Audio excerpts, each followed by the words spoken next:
جب تم نے کہا کہ موسیٰ ہم سے ایک ہی کھانے پر صبر نہیں ہو سکتا تو اپنے پروردگار سے دعا کیجئے کہ ترکاری اور ککڑی اور گیہوں اور مسور اور پیاز وغیرہ جو نباتات زمین سے اگتی ہیں ہمارے لیے پیدا کر دے۔ انہوں نے کہا کہ عمدہ چیزیں چھوڑ کر ان کے بدلے ناقص چیزیں کیوں چاہتے ہو؟ اگر یہی چیزیں مطلوب ہیں تو کسی شہر میں جا اترو، وہاں جو مانگتے ہو مل جائے گا۔ اور آخر کار ذلت و رسوائی اور محتاجی و بے نوائی ان سے چمٹا دی گئی اور وہ اللہ کے غضب میں گرفتار ہو گئے۔ یہ اس لیے کہ وہ اللہ کی آیتوں سے انکار کرتے تھے اور اس کے نبیوں کو ناحق قتل کر دیتے تھے، یعنی اس لیے کہ نافرمانی کیے جاتے اور حد سے بڑھے جاتے تھے۔ جو لوگ مسلمان ہیں یا یہودی یا عیسائی یا ستارہ پرست، یعنی کوئی شخص کسی قوم و مذہب کا ہو، جو اللہ اور روز قیامت پر ایمان لائے گا اور عمل نیک کرے گا تو ایسے لوگوں کو ان کے اعمال کا صلہ اللہ کے ہاں ملے گا اور قیامت کے دن ان کو نہ کسی طرح کا خوف ہوگا اور نہ وہ غمناک ہوں گے۔ اور جب ہم نے تم سے عہد کر لیا اور کوہ طور کو تم پر اٹھا کھڑا کیا اور حکم دیا کہ جو کتاب ہم نے تم کو دی ہے اس کو زور سے پکڑے رہو اور جو اس میں لکھا ہے اسے یاد رکھو تاکہ عذاب سے محفوظ رہو، پھر تم اس کے بعد عہد سے پھر گئے، سو اگر تم پر اللہ کا فضل اور اس کی مہربانی نہ ہوتی تو تم خسارے میں پڑ گئے ہوتے۔ اور تم ان لوگوں کو خوب جانتے ہو جو تم میں سے ہفتے کے دن مچھلی کا شکار کرنے میں حد سے تجاوز کر گئے تھے، تو ہم نے ان سے کہا کہ ذلیل و خوار بندر ہو جاؤ، اور اس قصے کو اس وقت کے لوگوں کے لیے اور جو ان کے بعد آنے والے تھے عبرت اور پرہیزگاروں کے لیے نصیحت بنا دیا۔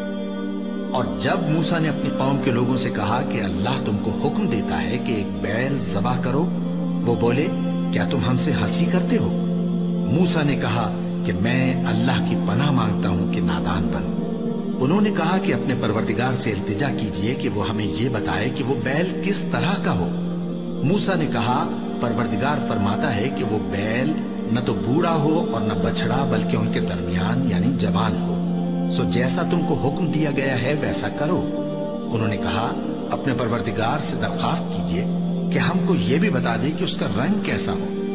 موسیٰ نے کہا پروردگار فرماتا ہے کہ اس کا رنگ گہرا زرد ہو کہ دیکھنے والوں کے دل کو خوش کر دیتا ہو۔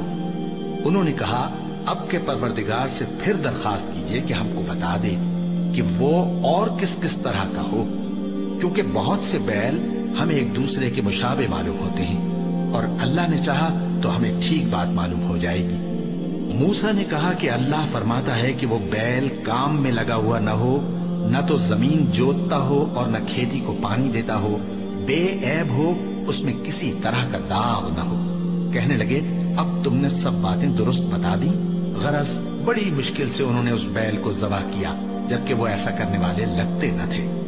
اور جب تم نے ایک شخص کو قتل کیا تو اس میں باہم جھگڑنے لگے،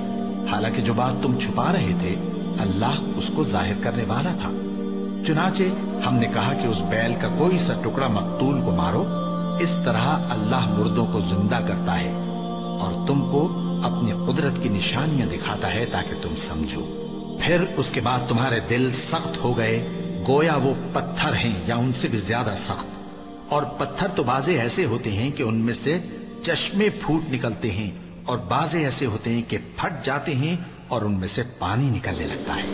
اور بعضے ایسے ہوتے ہیں کہ اللہ کے خوف سے گر پڑتے ہیں، اور اللہ تمہارے کرتوتوں سے بے خبر نہیں۔ مومنو کیا تم امید رکھتے ہو کہ یہ لوگ تمہارے دین کے قائل ہو جائیں گے؟ حالانکہ ان میں سے کچھ لوگ کلام اللہ یعنی تورات کو سنتے پھر اس کے سمجھ لینے کے بعد اس کو جان بوجھ کر بدل دیتے رہے ہیں، اور یہ لوگ جب مومنوں سے ملتے ہیں تو کہتے ہیں ہم ایمان لے آئے ہیں، اور جس وقت تنہائی میں ایک دوسرے سے ملتے ہیں تو کہتے ہیں جو بات اللہ نے تم پر ظاہر فرمائی ہے وہ تم ان کو اس لیے بتائے دیتے ہو کہ قیامت کے دن اسی کے حوالے سے تمہارے پروردگار کے سامنے تم کو الزام دیں۔ کیا تم سمجھتے نہیں؟ کیا یہ لوگ یہ نہیں جانتے کہ جو کچھ یہ چھپاتے اور جو کچھ ظاہر کرتے ہیں اللہ کو سب معلوم ہے؟ اور بعض ان میں ان پڑھ ہیں کہ اپنی آرزوؤں کے سوا اللہ کی کتاب سے واقف ہی نہیں، اور وہ صرف اٹکل سے کام لیتے ہیں۔ سو ان لوگوں پر افسوس ہے جو اپنے ہاتھ سے کتاب لکھتے ہیں اور کہتے یہ ہیں کہ یہ اللہ کے پاس سے آئی ہے تاکہ اس کے عوض تھوڑی سی قیمت یعنی دنیاوی منفعت حاصل کریں۔ سو ان پر افسوس ہے، اس لیے کہ بے اصل باتیں اپنے ہاتھ سے لکھتے ہیں، اور پھر ان پر افسوس ہے اس لیے کہ ایسے کام کرتے ہیں، اور کہتے ہیں کہ دوزخ کی آگ ہمیں چند روز کے سوا چھو ہی نہیں سکے گی۔ ان سے پوچھو، کیا تم نے اللہ سے اقرار لے رکھا ہے کہ اللہ اپنے اقرار کے خلاف نہیں کرے گا؟ یا تم اللہ کے بارے میں ایسی باتیں کہتے ہو جن کا تمہیں مطلق علم نہیں؟ ہاں، کیوں نہیں؟ جو برے کام کرے اور اس کے گناہ ہر طرف سے اس کو گھیر لیں تو ایسے لوگ دوزخ میں جانے والے ہیں، اور وہ ہمیشہ اس میں جلتے رہیں گے، اور جو ایمان لائیں اور نیک کام کریں وہ جنت کے مالک ہوں گے اور ہمیشہ اس میں عیش کرتے رہیں گے۔